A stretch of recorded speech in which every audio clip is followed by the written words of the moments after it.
എനിക്കില്ലേ ഈ രാവിലെ ബ്രേക്ക്ഫാസ്റ്റ് കിട്ടിയില്ലെങ്കിൽ സാരമില്ല, ഉച്ചക്കത്തെ ചോറ് അത് മസ്റ്റാണ്. നമുക്കിന്ന് ചോറിന് എന്തെല്ലാം ഐറ്റംസാണ് ഉള്ളത് നോക്കിയാലോ.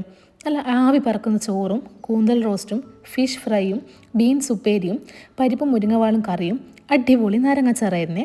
അതിലത്തെ മെയിനായിട്ടെന്ന് പറയുമില്ലേ ഈ കൂന്തൽ റോസ്റ്റാണ്. അപ്പോൾ നമുക്കിത് ഉണ്ടാക്കിയാലോ. ഒരു ചട്ടിയിലേക്ക് എണ്ണ ഒഴിച്ച് എൻ്റെ ഇടോ തേങ്ങാക്കൊത്ത് തന്നെ ഉണ്ട്, സാരില്ല തേങ്ങാക്കൊത്തിട്ട് അത് മൂത്താൽ ഇഞ്ചി പച്ചമുളക് വെളുത്തുള്ളി കറിവേപ്പിലയും കൂട്ടിയിട്ട് നല്ലോണം വഴറ്റിയെടുക്കുക. എന്നിട്ട് അതിലേക്ക് ഉള്ളിയിട്ട് ഉപ്പിട്ട് വഴറ്റിയെടുത്തിട്ട് അതിലേക്ക് തക്കാളി കൂടിയിട്ട് എല്ലാം കൂടി നല്ലോണം വഴണ്ട് വന്നാൽ അതിലേക്ക് മഞ്ഞൾപ്പൊടി മുളക് പൊടി കൊത്തമ്പാരി എല്ലാം ഓരോ ടീസ്പൂൺ വെച്ചിട്ട് നമ്മൾ കൂന്തലും ഇട്ട് കുരുമുളക് പൊടിയും ഗരം മസാലയും കൂടിയിട്ട് മിക്സ് ചെയ്തിട്ട് അടച്ച് വെക്കുക. ഒരു 10 മിനിറ്റ് അടച്ച് വെച്ച് വേവിച്ചിട്ട് അത് തുറന്നാലില്ലേ ഒരു അടിപൊളി മണം വരാണ്ട്. ആ മണം മാത്രമേ നമുക്ക് ചോറ് വയ്ക്കാൻ. അങ്ങനെ അത് തുറന്നിട്ട് അതിലേക്ക് മല്ലിയിലയും കറിവേപ്പിലയും കൂടിയിട്ട് നമുക്ക് വേണ്ട കൺസിസ്റ്റൻസിയിൽ വറ്റിച്ചെടുക്കുക. ചോറിൻ്റെ കൂടെ അടിപൊളിയാണ്, എല്ലാവരും ഉണ്ടാക്കണേ.